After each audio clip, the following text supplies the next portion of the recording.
ಒಂದು ಕಾಲದಲ್ಲಿ ಇವರಿಬ್ಬರು ಕೂಡ ಒಳ್ಳೆ ಗೆಳೆಯರಾಗಿದ್ದರು, ದೋಸ್ತಿಗಳಾಗಿದ್ದರು. ಭುಜಕ್ಕೆ ಭುಜ ಕೊಟ್ಟು ಯಾವತ್ತೂ ಕೂಡ ರಾಜಕೀಯವಾಗಿ ಕೆಲಸ ಮಾಡ್ತಿದ್ರು. ಕೇವಲ ಇದು ರಾಜಕೀಯ ಮಾತ್ರ ಸೀಮಿತವಾಗಿರಲಿಲ್ಲ ಇವರಿಬ್ಬರ ಸ್ನೇಹ. ವೈಯಕ್ತಿಕವಾಗಿಯೂ ಕೂಡ ರಾಮ ಲಕ್ಷ್ಮಣರಂತೆ ಸಹೋದರ ರೀತಿಯಲ್ಲಿದ್ದರು. ಜನಾರ್ದನ ರೆಡ್ಡಿ ಅವರ ಸಹೋದರರಿಗಿಂತ ಹೆಚ್ಚಾಗಿ ಶ್ರೀರಾಮುಲು ಅವರ ಜೊತೆಗೆ ಸ್ನೇಹ ಬಾಂಧವ್ಯ ಇತ್ತು. ರಾಜಕೀಯವಾಗಿ ಇವರಿಬ್ಬರು ಬಂದರೆ ಒಂದು ರೀತಿ ಜೋಡೆತ್ತಿನ ರೀತಿಯಲ್ಲಿ ಕೆಲಸ ಮಾಡಿದಂಥವರು. ಯಡಿಯೂರಪ್ಪ ಅವರ ಸರ್ಕಾರದಲ್ಲಿ ಇಬ್ಬರು ಕೂಡ ಸಚಿವರಾಗಿ ಬಹಳ ದೊಡ್ಡ ಮಟ್ಟಕ್ಕೆ ಹೆಸರು ಮಾಡಿದಂಥವರು. ಇವರು ಸಚಿವರಾಗಿ ರಾಜಕೀಯವಾಗಿ ಎಷ್ಟು ಹೆಸರು ಮಾಡಿದ್ದಾರೋ ಇವರಿಬ್ಬರು ಕೂಡ ಸ್ನೇಹಕ್ಕೂ ಕೂಡ ಅಷ್ಟೇ ದೊಡ್ಡ ಹೆಸರು ಮಾಡಿದಂಥವರು. ಆದರೆ ಇದ್ಯಾಕೋ ಇವರಿಬ್ಬರ ಸ್ನೇಹದಲ್ಲಿ ಬಹಳ ದೊಡ್ಡ ಬಿರುಕು ಕಾಣಿಸ್ಕೊಂಡಿದೆ. ಜನಾರ್ದನ್ ರೆಡ್ಡಿ ಈಗ ಬಳ್ಳಾರಿಗೆ ವಾಪಸ್ಸಾಗಿದ್ದಾರೆ. ಕೋರ್ಟ್ ಅನುಮತಿ ಕೊಟ್ಟಿದ್ದೇ ವಾಪಸ್ಸಾಗಿದ್ದಾರೆ. ಹಂಗೆ ಅಂದ್ಕೊಂಡಿದ್ರು ಇಬ್ಬರು ಕೂಡ ಒಂದಾಗ್ಬಿಟ್ರೆ ಬಳ್ಳಾರಿ ಮಾತ್ರವಲ್ಲ, ರಾಜ್ಯದಲ್ಲಿ ತಾವು ಕಳೆದುಕೊಂಡಿರುವಂಥ ರಾಜಕೀಯ ಶಕ್ತಿಯನ್ನು ಇವರಿಬ್ಬರು ಕೂಡ ತೆಗೆದುಕೊಂಡು ಹೋಗ್ತಾರೆ, ರಾಜಕೀಯವಾಗಿ ಬಲಿಷ್ಠವಾಗ್ತಾರೆ. ಮತ್ತೊಮ್ಮೆ ಶ್ರೀರಾಮುಲು ಜನಾರ್ದನ ರೆಡ್ಡಿ ಭುಜಕ್ಕೆ ಭುಜ ಕೊಟ್ಟು ಹೆಗಲಿಗೆ ಹೆಗಲು ಕೊಟ್ಟು ಕೆಲಸ ಮಾಡುವಂಥ ಸನ್ನಿವೇಶ ಬರುತ್ತೆ. ಬಳ್ಳಾರಿ ಭದ್ರಕೋಟೆ ಮಾಡಿಕೊಳ್ತಾರೆ ಅಂತ. ಆದರೆ ಇವರಿಬ್ಬರ ಸ್ನೇಹದಲ್ಲಿ ಬಿರುಕು ಕಾಣಿಸಿಕೊಂಡಿದ್ದು ರಾಜಕೀಯವಾಗಿ ಅದೆಷ್ಟು ದೊಡ್ಡ ಮಟ್ಟದ ಪರಿಣಾಮ ಬೀರಿದೆ ಅಂತ ಹೇಳಿದ್ರೆ, ಬಳ್ಳಾರಿಯಲ್ಲಿ BJP ಛಿದ್ರವಾಗಿದೆ. ಸಂಡೂರು ಸೋತರು, ಅನೇಕ ಚುನಾವಣೆಗಳನ್ನು ಅವರು ಸೋಲ್ತಾ ಹೋಗ್ತಾ ಇದ್ದಾರೆ. ರಾಜಕೀಯವಾಗಿ ಹಿಡಿತವನ್ನು ಕೂಡ ಕಳೆದುಕೊಂಡು ಹೋಗ್ತಿದ್ದಾರೆ. ಹಾಗಾದರೆ ಜನಾರ್ದನ ರೆಡ್ಡಿ ಮತ್ತು ರಾಮುಲು ಮಧ್ಯೆ ಅಂಥದ್ದೇನಾಯಿತು? ನಿಜಕ್ಕೂ ಕೂಡ ಇದು ಬಹಳ ದೊಡ್ಡ ಬ್ರೇಕಿಂಗ್ ನ್ಯೂಸ್. ಜನಾರ್ದನ ರೆಡ್ಡಿ ರಾಮುಲು ನಡುವೆ ಜ್ವಾಲಾಮುಖಿ ಸ್ಫೋಟವಾಗಿದೆ. ಬಳ್ಳಾರಿ ಕುಚಿಕು ಗೆಳೆಯರ ಬೆಂಕಿ ಮತ್ತಷ್ಟು ಕೊತ ಅಂತ ಕುದಿತಾ ಇದೆ. ಆತ್ಮೀಯ ಮಿತ್ರ ಶ್ರೀರಾಮುಲು ಆರೋಪಕ್ಕೆ ಜನಾರ್ದನ ರೆಡ್ಡಿ ತಿರುಗೇಟು ಕೊಟ್ಟಿದ್ದಾರೆ. ಹಾದಿ ಬೀದಿಲಿದ್ದವನನ್ನು ನಾನು ಒಳ್ಳೆ ದಾರಿಗೆ ಕರ್ಕೊಂಬಂದೆ. ರಾಮುಲು ಬಗ್ಗೆ ನಾನು ಯಾರಿಗೂ ಚಾಡಿ ಹೇಳಲಿಲ್ಲ. ಶ್ರೀರಾಮುಲು ಹಳೆ ಕೇಸ್ಗಳನ್ನು ಪ್ರಸ್ತಾಪಿಸಿ ವಾಗ್ದಾಳಿ ಮಾಡಿದ್ದಾರೆ. ಹಳೆ ಕೇಸ್ಗಳನ್ನು ಇಲ್ಲಿ ನೆನಪು ಮಾಡಿಕೊಂಡಿದ್ದಾರೆ. ಶ್ರೀರಾಮುಲು ವಿರುದ್ಧ ಕಾರ್ಪೊರೇಟರ್ ಕೊಲೆಯ ಆರೋಪ ಇದೆ ಅಂತ ಹೇಳಿದ್ದಾರೆ.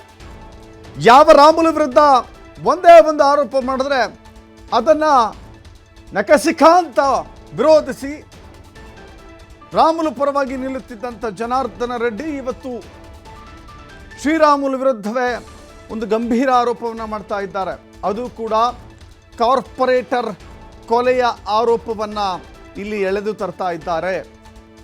2004ರಲ್ಲಿ ಮೊದಲ ಬಾರಿಗೆ ಶ್ರೀರಾಮುಲು ಶಾಸಕ ಆದರು. ಚುನಾವಣೆ ನಡೆದಂಥ ಒಂದು ತಿಂಗಳಲ್ಲಿ ಕಾರ್ಪೊರೇಟರ್ ಕೊಲೆಯಾಗಿತ್ತು ಅಂತ ಹೇಳಿದ್ದಾರೆ. ಕಾರ್ಪೊರೇಟರ್ ರಾಮುಲು ಅವರ ವಿರೋಧಿ ಗುಂಪು ಸೃಷ್ಟಿ ಮಾಡಿಕೊಂಡಿದ್ದ. ಒಂದು ರೀತಿ ರಾಮುಲು ಅವರನ್ನ ವಿರೋಧ ಮಾಡುವಂಥ ಗುಂಪಿನಲ್ಲಿದ್ದ. ಹೀಗಾಗಿ ಆತನನ್ನು ಕೊಲೆ ಮಾಡಲಾಯಿತು ಅಂತ ಹೇಳಿದ್ದಾರೆ. ರಾಮುಲು ಹಾದಿ ಬೀದಿಲಿ ಕೆಲಸ ಇಲ್ಲದೆ ಗುಂಪು ಕಟ್ಕೊಂಡು ಓಡಾಡ್ತಾ ಇದ್ದ. ನಾನು ಅವನನ್ನು ಸರಿದಾರಿಗೆ ಕರ್ಕೊಂಡ್ಬಂದಿದ್ದೆ, ಅದೇ ತಪ್ಪ ಅಂತ ಹೇಳಿ ಜನಾರ್ದನ್ ರೆಡ್ಡಿ ಪ್ರಶ್ನೆ ಮಾಡಿದ್ದಾರೆ. ಹಾಲುಣಿಸುವ ತಾಯಿಗೆ ಒದೆಯುವ ಮಗ ಶ್ರೀರಾಮುಲು ಅಂತ ಹೇಳಿದ್ದಾರೆ. ರಾಮುಲು ಹಿನ್ನೆಲೆಯನ್ನು ಕೆದಕಿ ಜನಾರ್ದನ ರೆಡ್ಡಿ ತಿರುಗೇಟು ಕೊಟ್ಟಿದ್ದಾರೆ. ಇಂಥದ್ದೊಂದು ದೊಡ್ಡ ಬಿರುಕು ಕಾಣಿಸ್ಕೊಳ್ಳುತ್ತೆ, ಈ ರೀತಿ ಆರೋಪಗಳು ಬರುತ್ತೆ ಅಂತ ಯಾರು ಕೂಡ ಊಹಿಸಿರಲಿಲ್ಲ. ನೋಡಿ, ಅದಕ್ಕೆ ರಾಜಕೀಯವಾಗಿ ಯಾರೂ ಕೂಡ ಶಾಶ್ವತವಾಗಿ ಶತ್ರುಗಳೂ ಅಲ್ಲ, ಮಿತ್ರರೂ ಅಲ್ಲ ಅಂತ. ಆದರೆ ಇವರು ಮಿತ್ರರಾಗಿದ್ದುಕೊಂಡು ರಾಜಕೀಯಕ್ಕೆ ಬಂದಂಥವ್ರು. ರಾಜಕೀಯದ ಕಾರಣಕ್ಕಾಗಿ ಇವರಿಬ್ಬರು ಮಿತ್ರರಾಗಿರಲಿಲ್ಲ. ಬಟ್ ಇಲ್ಲೇನೋ ಒಂದು ದೊಡ್ಡ ಬೇರುಕಂತೂ ಕಾಣಿಸ್ಕೊಂಡಿದೆ. ಇವರಿಬ್ಬರ ಮಧ್ಯೆ ಬಹಳ ದೊಡ್ಡ ಮಟ್ಟದ ಜ್ವಾಲಾಮುಖಿ ಅಂತೂ ಸೃಷ್ಟಿಯಾಗಿದೆ. ಹಾಗಾದರೆ ಜನಾರ್ದನ್ ರೆಡ್ಡಿ ಏನು ಮಾತನಾಡಿದ್ದಾರೆ ನೋಡೋಣ. ಬಿಟ್ಟು ಇಡೀ ರಾಜ್ಯದಲ್ಲಿ ಎಲ್ಲ ಕಡೆ ಓಡಾಡೋದಕ್ಕೆ ನನಗೆ ಅವಕಾಶ ಇತ್ತು. ಕೇವಲ ಕೋರ್ಟ್ ನಿರ್ಬಂಧ ಇರುವಂಥ ಸಂದರ್ಭದಲ್ಲಿ ಇವತ್ತು ನಾನು ಬಳ್ಳಾರಿಗೆ ಸುಪ್ರೀಂ ಕೋರ್ಟ್ ಅನುಮತಿ ಕೊಟ್ಟು ಹೋದ ತಕ್ಷಣ ಸೊಂಡೂರು ಉಪಚುನಾವಣೆ ಬಂದಿರುವಂತ. ಆ ಸೊಂಡೂರು ಉಪಚುನಾವಣೆ ಸಂದರ್ಭದಲ್ಲಿ ಆ ಪಕ್ಷದ ಹಿರಿಯರು ಟಿಕೆಟ್ ವಿಚಾರದಲ್ಲಿ ನನ್ನ ಜೊತೆ ಮಾತಾಡುವಂಥ ಸಂದರ್ಭದಲ್ಲಿ ಪಕ್ಷದ ನಾಯಕರುಗಳಾದ ಸನ್ಮಾನ್ಯ ವಿಜೇಂದ್ರ ಅವರಿಗೆ ಮತ್ತು ಡೆಲ್ಲಿ ನಾಯಕರುಗಳೆಲ್ಲರೂ ಕೂಡ ಯಾರೇ ನನಗೆ ಕರೆ ಮಾಡಿದ್ರು ಕೂಡ ನಾನು ಹೇಳಿದ್ದು ಒಂದೇ ಒಂದು ಮಾತು, ಪಕ್ಷ ಯಾರಿಗೆ ಟಿಕೆಟ್ ಕೊಟ್ಟರು ಕೂಡ ಅವ್ರ ಪರವಾಗಿ ಒಬ್ಬ ಸಾಮಾನ್ಯ ಕಾರ್ಯಕರ್ತನಾಗಿ ಪಕ್ಷಕ್ಕೋಸ್ಕರ ನಾನು ದುಡಿತೀನಿ, ಪಕ್ಷಕ್ಕೋಸ್ಕರ ಗೆಲ್ಲಿಸೋದಕ್ಕೆ ಪ್ರಾಮಾಣಿಕ ಪ್ರಯತ್ನ ನಾನು ಮಾಡ್ತೀನಿ ಅಂತೇಳಿ ಹೇಳಿದ್ದು. ಟಿಕೆಟ್ ಅನ್ನ ಜನಾರ್ದನ್ ರೆಡ್ಡಿ ಅವರು ಇಸ್ಕೊಟ್ರು ಅನ್ನುವಂಥದ್ದು ಅಲ್ಲ. ಅದು ಎಷ್ಟೇ ರಿಸರ್ವೇಶನ್ ಸೀಟ್ ಇತ್ತು, ಯಾರೋ ಒಬ್ಬ ಎಷ್ಟಿಗೆ ಕೊಡಬೇಕಾಗಿತ್ತು. ಪಕ್ಷ ಬಂಗಾರ ಹನುಮಂತ ಅವ್ರಿಗೆ ಟಿಕೆಟ್ ಕೊಡಬೇಕು ಅಂತೇಳಿ ತೀರ್ಮಾನ ಮಾಡಿ, ನೀವಲ್ಲೇ ಸಂಡೂರಲ್ಲಿ ಇದ್ದು ಕೆಲಸ ಮಾಡಿ, ಪಕ್ಷಕ್ಕೋಸ್ಕರ ಕೆಲಸ ಮಾಡಿ ಅಂತೇಳಿ ನನಗೆ ಪಕ್ಷ ಆದೇಶ ಮಾಡಿದಾಗ ನಾನು ಅಲ್ಲಿ ಕೆಲಸ ಮಾಡಿದೆ. ಈ ಒಂದು ಸಂದರ್ಭದಲ್ಲಿ ಅಲ್ಲಿ ಯಾರು ಏನು ಹೇಗೆ ಕೆಲಸ ಮಾಡಿದ್ರು ಅನ್ನೋದಲ್ಲ. ಅಲ್ಲಿ ಸನ್ಮಾನ್ಯ 83 ವಯಸ್ಸು ಇಳಿ ವಯಸ್ಸಲ್ಲಿ ಕೂಡ ಸನ್ಮಾನ್ಯ ಯಡಿಯೂರಪ್ಪ ಅವರು ಅಲ್ಲಿ ಬಂದು ಪ್ರಚಾರ ಮಾಡಿದ್ರು. ನಮ್ಮ ಕರ್ನಾಟಕ ರಾಜ್ಯದ ಬಹುತೇಕ ಎಲ್ಲ ನಾಯಕರುಗಳು ಕೂಡ ಎಲ್ಲ ಹುದ್ದೆಗಳಲ್ಲಿ ಕೂಡ ಅಧಿಕಾರಿ ಇದ್ದಾಗ ಒಳ್ಳೆ ಹುದ್ದೆಗಳಲ್ಲಿ ಎಲ್ಲರೂ ಕೂಡ ಬಂದು ಪ್ರಚಾರ ಮಾಡಿದ್ರು. ಅದರಲ್ಲಿ ನನ್ನೊಟ್ಟಿಗೆ ಶ್ರೀರಾಮುಲು ಕೂಡ ಚುನಾವಣಾ ಪ್ರಚಾರ ಪ್ರಾರಂಭ ಆದ್ಮೇಲೆ ಒಂದು 3 ದಿವಸ ತಡವಾಗಿ ಬಂದ್ರು ಕೂಡ 3 ದಿನ ತಡವಾಗಿ ಬಂದ್ರು ಕೂಡ ಒಟ್ಟಿಗೆ ಪ್ರಚಾರಕ್ಕೆ ಅವರು ಕೂಡ ಬಂದು ಕೆಲಸ ಮಾಡಿದ್ರು.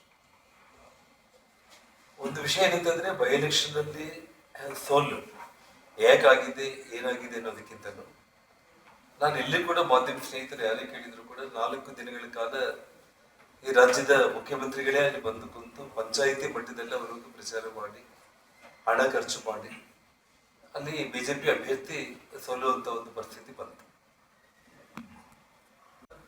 ಶ್ರೀರಾಮುಲು ಅವ್ರ ವಿಷಯದಲ್ಲಿ ನಾನು ಯಾವುದೇ ಪಕ್ಷದ ವರಿಷ್ಠರಿಗೆ ಅವ್ರ ಮೇಲೆ ಚಾಡಿ ಹೇಳುವಂತ ಒಂದು ಅವಶ್ಯಕತೆ ನನಗಿದ್ದಿಲ್ಲ.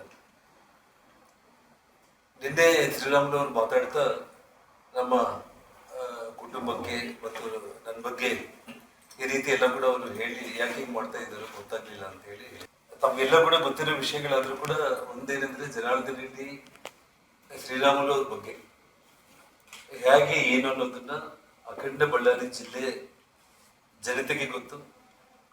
ಬಳ್ಳಾರಿಯಲ್ಲಿ ಪ್ರತಿಯೊಂದು ಮನೆಗೆ ತಾವು ಹೋದ್ರೆ ಮಾಧ್ಯಮ ಸ್ನೇಹಿತರು ಕತೆಗಳಾಗಿ ಏನು ಬಳ್ಳಾರಿಯಲ್ಲಿ ಹೇಗೆ ಶ್ರೀರಾಮುಲು ಅವ್ರನ್ನ ಬೆಳೆಸಿದ್ದು ಜನಾರ್ದನ್ ರೆಡ್ಡಿ ಅನ್ನುವಂಥ ವಿಚಾರಗಳಾಗಿರ್ಬೋದು, ಬಳ್ಳಾರಿ ಜಿಲ್ಲೆ ಸುತ್ತಮುತ್ತಲಿನ ಜಿಲ್ಲೆಗಳಾಗಿರ್ಬೋದು, ಇಡೀ ಕರ್ನಾಟಕದ ಜನತೆಗೆ ಒಂದು ಮಾತಲ್ಲಿ ಹೇಳ್ಬೇಕು ಅಂತಂದ್ರೆ ಯಾವ ರೀತಿ ಏನು ಜನಾರ್ದನ್ ರೆಡ್ಡಿ ಅನ್ನೋ ವಿಷಯ ಗೊತ್ತು.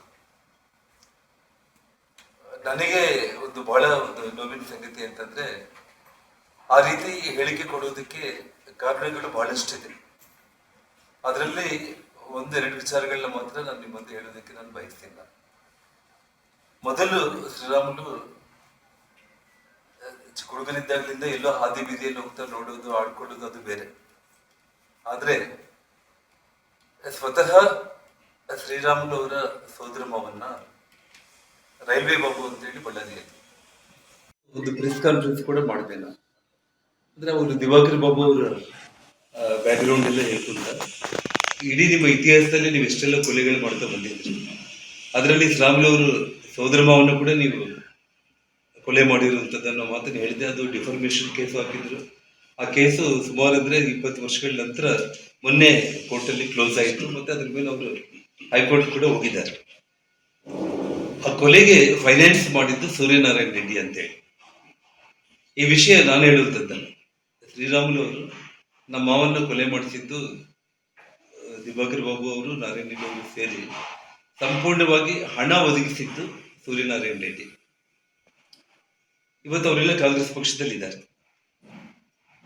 ಇವತ್ತು ಅದೇ ನಮ್ಮ ಶ್ರೀರಾಮುಲು ಅವ್ರನ್ನ ಕೊಲೆ ಮಾಡಬೇಕು ಅಂತೇಳಿ ದಿನ ಬೆಳಿಗ್ಗೆ ಆದ್ರೆ ಒಂದು ಗುಂಪನ್ನೇ ಕಟ್ಕೊಂಡು ತಾನೇ ಪ್ಲಾನ್ಗಳೆಲ್ಲ ಮಾಡ್ಕೊಂತ